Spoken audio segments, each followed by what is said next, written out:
नमस्कार बंधुरा केमन आछो तोमरा सबाई आशा करी सबाई खूब भालो आछो। शुभमिता ब्लगे सबाइके स्वागत जानाई। आज के तोमादेर साथे करलार नतून रेसिपि शेयर करब। एई रेसिपिटा छोटो थेके बड़ो सबाई किन्तु चेटेपुटे खाबे। छोटोरा करला तेतोर जोन्नो एकदमई खेते पछंद करे ना, तबे एई रेसिपिटाते तेतोर परिमाण अनेकटाई कमे जाय आर खेतेও भीषणই भालो लागे। डाल भातेर साथे এই করলার রেসিপিটা থাকলে আর কিন্তু কোনো কিছু লাগবে না। তোমাদের কাছে আমি বারবার একটাই অনুরোধ করব, বাড়িতে অবশ্যই একবার এইভাবে করলার রেসিপিটা বানিয়ে দেখো। আশা করি রেসিপিটা তোমাদেরও ভীষণ ভালো লাগবে। রেসিপিটা কেউ স্কিপ করো না, স্কিপ করলে কিন্তু অনেক কিছু মিস করে যাবে। কন্টিনিউ করতে থাকো, আশা করি রেসিপিটা তোমাদের ভালো লাগবে। এখানে প্রথমেই দেখো আমি কিছুটা করলা আর আলু কেটে নিয়েছি। আলুগুলোকে ছোট্ট ছোট্ট করে টুকরো করে চৌকো শেপে কেটে নিয়েছি আর করলাগুলো একটু পাতলা করে দুই ভাগ করে নিয়েছি। ভেতরের বীজগুলো পুরোটাই আমি ফেলে দিয়েছি। এখানে আমি 3টে মাঝারি সাইজের করলা আর 2টো মাঝারি সাইজের আলু নিয়েছি। তোমরা তোমাদের পরিমাণ অনুযায়ী বাড়িয়ে বা কমিয়ে নিও। তবে এখানে তোমরা করলার পরিবর্তে উচ্ছে দিয়েও এই রান্নাটা করে নিতে পারো। চলো রান্নাটা শুরু করি। এইদিকে একটা কড়াই বসিয়ে কড়াই ভালোভাবে গরম হয়ে গেছে। 2টো শুকনো লঙ্কাকে ছোট্ট ছোট্ট করে টুকরো করে কেটে দিয়ে দিয়েছি, তাহলে কিন্তু খুব সহজেই ভাজা হয়ে যাবে। এরপর শুকনো খোলায় একটু নাড়াচাড়া করে হালকা করে আমি লঙ্কাটাকে ভেজে তুলে রাখলাম। লঙ্কাটাকে ভেজে তুলে রেখে গ্যাসের ফ্লেমটা কিন্তু অফ করে দিয়েছি। অফ করে দেওয়ার পর যেটুকু গরম রয়েছে কড়াই, তার মধ্যেই কিন্তু পোস্তটাকে একটু নাড়াচাড়া করে ভেজে নিচ্ছি। কোনো রকম দেখো কালার আসবে না পোস্তটার মধ্যে। যেটুকু গরম রয়েছে তার মধ্যেই হালকা করে ভাজাও হয়ে গেছে আর খুবই সুন্দর একটা ফ্লেভার এসেছে। এরপর পোস্তটাকে আমি নাবিয়ে নিচ্ছি। ঠিক দেখো এইভাবে ভেজে নিতে হবে। এইগুলো একটু ঠান্ডা হোক। কড়াইয়ের মধ্যে আমি কিছুটা পরিমাণে সাদা তেল গরম হতে দিলাম। তেলটা কড়াইয়ের চারিদিকে লাগিয়ে দিলাম যাতে কড়াইয়ের মধ্যে কোনো কিছু আটকে না যায়। তেল ভালোভাবে গরম হয়ে গেছে। প্রথমে আগে আমি করলাটা দিয়ে দিলাম।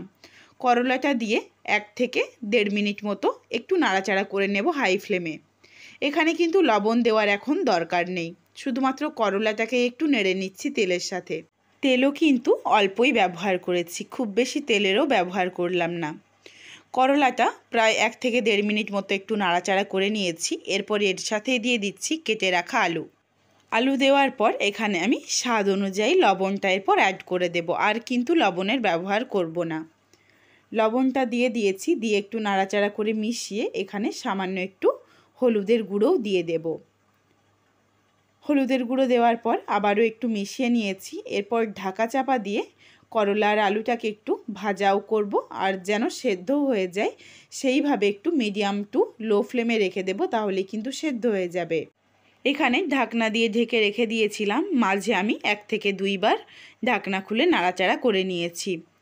এরই মধ্যে একটা আলু দেখো ভেঙে দেখিয়ে দিচ্ছি। আলুটা কিন্তু প্রায় 80% সেদ্ধ হয়ে গেছে। এরপর মাঝখানে একটু জায়গা করে নেব।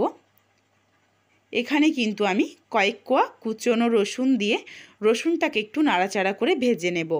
এখানে প্রায় আমি 6 থেকে 8 কোয়া রসুনকে ছোট্ট ছোট্ট করে কুচি করে নিয়েছি।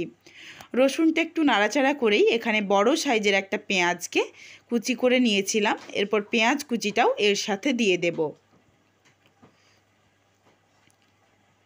আর দিয়ে দিচ্ছি মাঝারি সাইজের একটা টমেটোকেও একদম ছোট্ট ছোট্ট করে কেটে নিয়েছি। টমেটোটাও দিয়ে দিয়েছি। টমেটোটা একটু বেশিভাবেই কুচি করতে হবে, নইলে কিন্তু গলবে না। টমেটোটা একটু গললে এই রান্নাটা খেতে খুব ভালো হয়। এদিকে দেখো মিক্সির মধ্যে দিয়ে আমি আলাদা আলাদা করে দুটোকেই গুঁড়িয়ে নিয়েছি। পোস্ত আর শুকনো লঙ্কা দুটোকে কিন্তু আলাদাভাবেই গুঁড়ো করতে হবে। একসাথে গুঁড়ো করলে সেই ক্ষেত্রে বেশি গুঁড়ো হয়ে যাবে। একদম দেখো মিক্সিটাকে 2 থেকে 3 সেকেন্ড মতো চালিয়েই বন্ধ করে দিয়েছি। ঠিক শুকনো লঙ্কাটাও দানা দানা মতন রয়েছে আর পোস্তটাও কিন্তু দানা দানা রয়েছে। ঝালের পরিমাণ তোমরা নিজেদের স্বাদ অনুযায়ী দিতে পারো, আর পোস্তর পরিমাণ চাইলে আরও কমও দিতে পারো বা আরও বেশিও দিতে পারো। এরপর দেখো সুন্দরভাবে নাড়াচাড়া করে ভেজে নিয়েছি আর ভালোভাবে সমস্ত কিছু সুসেদ্ধ হয়ে গেছে। পেঁয়াজগুলো নরম হয়েছে, কিন্তু দেখো কোনো রকম কালার আসেনি। সুন্দরভাবে ভাজা হয়ে গেছে। এরপর এখানে আমি গুঁড়ো করে রাখা শুকনো লঙ্কাটা দিয়ে দিলাম।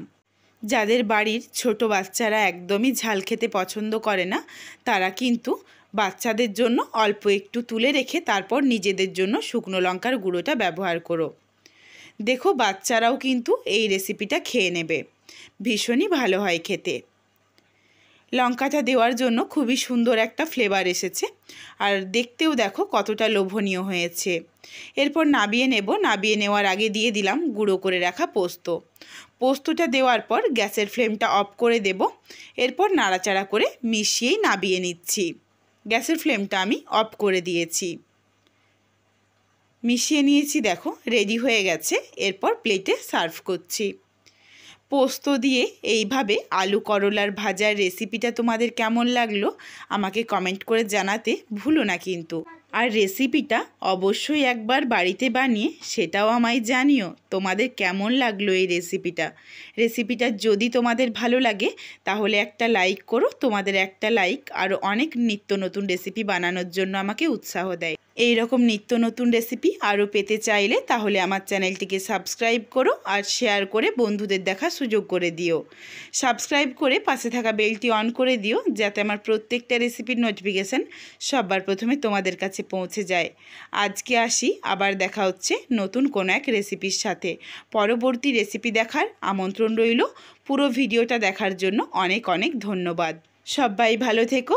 আজকে আসি।